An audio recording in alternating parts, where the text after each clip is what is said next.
Hello, friends. Welcome to another episode of Tea with Emily.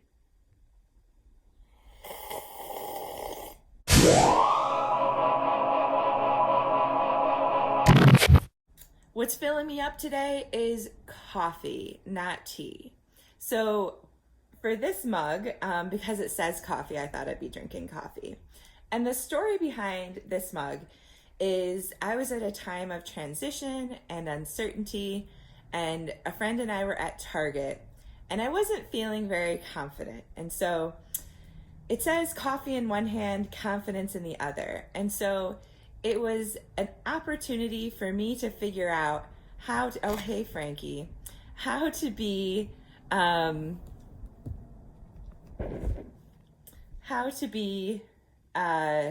confident in a time of uncertainty. And we're in the middle of uncertain times. And so I want to fill you up with some coffee and confidence.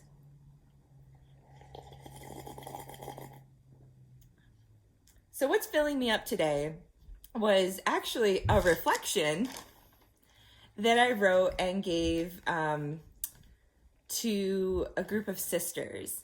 And I think it's very timely and very serendipitous that I found it today. And it's what's filling me up because it's my past self giving my today self a gift.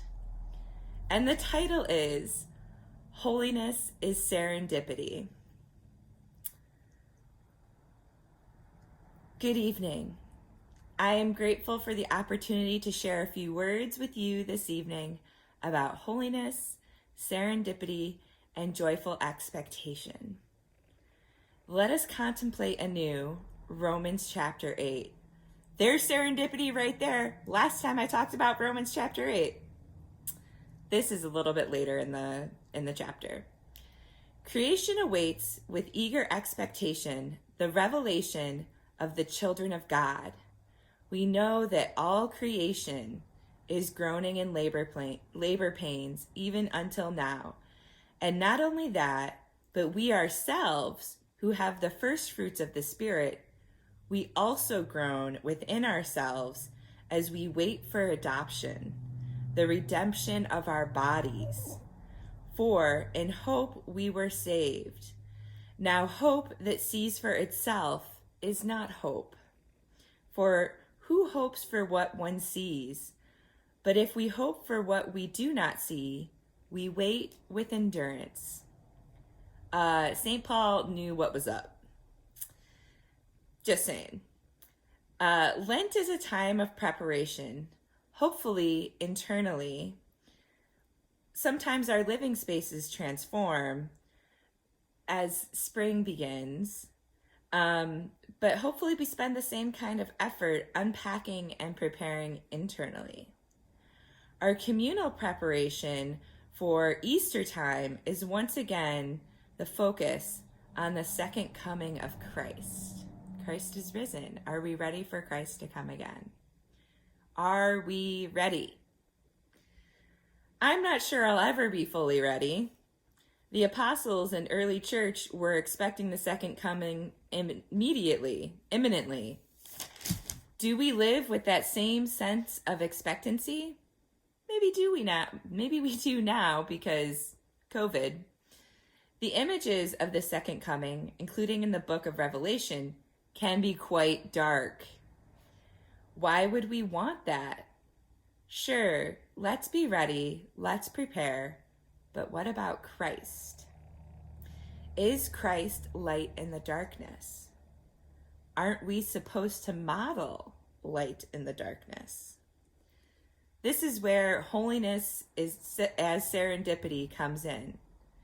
When we allow joy to permeate our preparations, both internal and external, our state of being dedicated to God becomes lighter. I don't know about you, but I could use some lightness right now. The worry, dread, and anxiety about the future will melt away. It's serendipity that I found this today because worry, dread, and anxiety has been my life for the last few weeks. Serendipity is the occurrence and development of events by chance in a happy or beneficial way. Serendipity is really a happy coincidence. Or as Bob Ross would say, a happy accident. Saint John Paul II, once said that there's no such thing as mere coincidence. I would be inclined to think that my discovery of this quote and this reflection was merely coincidence, except for the odd circumstances that surrounded it.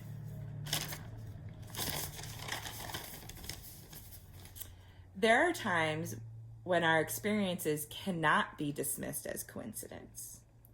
When those moments are infused with joy or divine laughter, we welcome a sacred serendipity. So, holiness is serendipity? Some would brush this off as some sort of hippie new age nonsense. Maybe you, who knows? It might sound like hippie new age nonsense. I don't think it is, but up to you to judge. Here's why it's not. Every time we feel a prayer has been answered, sometimes, every time someone calls us, just as we were about to call them, every time we see something that brings back a joyful memory, every time we smile, that is serendipity. Serendipity is not mere coincidence. Some of you are familiar with the concept of God winks. A God wink is when you see or experience something positive that can be interpreted as God winking at you. Serendipity is another form of a God wink, one where we feel God's presence and are comforted. I don't know about you, but I need some comfort right now. The gift of wonder and awe, that's from the Holy Spirit, is most closely able to describe holiness as serendipity. As we marvel at the passing of another year, or otherwise known as March, and are curious about what the next will bring, our openness to recognizing the happy accidents all around us is a true expression of holiness. We are each called to be holy in our own ways. For me, there's a sense of joy and mystery, whether I'm at the top of a mountain, at the US-Mexico border, in the Holy Land, or even here quarantined at home.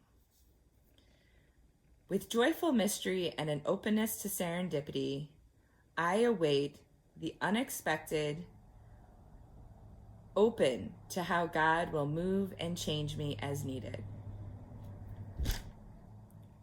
That was my past self giving my future self a little encouragement, because isolation is challenging, and it's interesting to me, it's serendipitous to me that I found this reflection, particularly because after I gave the reflection,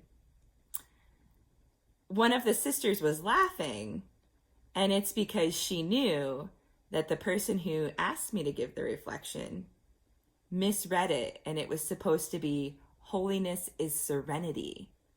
So it is serendipitous to me that this reflection is what I'm finding today, and it's filling me up. It's giving me those warm feelings and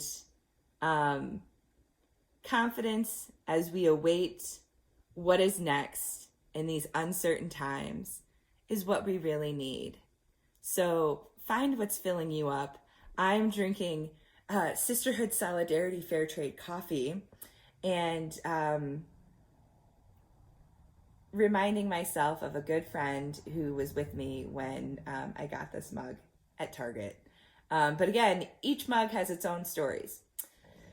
So this has been Tea Time with Emily. And I know this was a long one.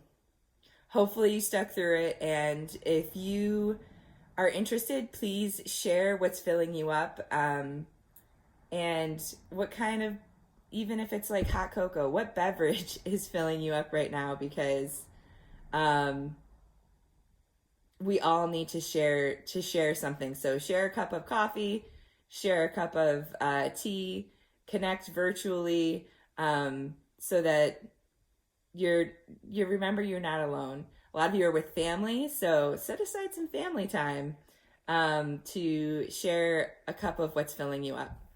And Frankie says, bye, guys. Lots of love and peace.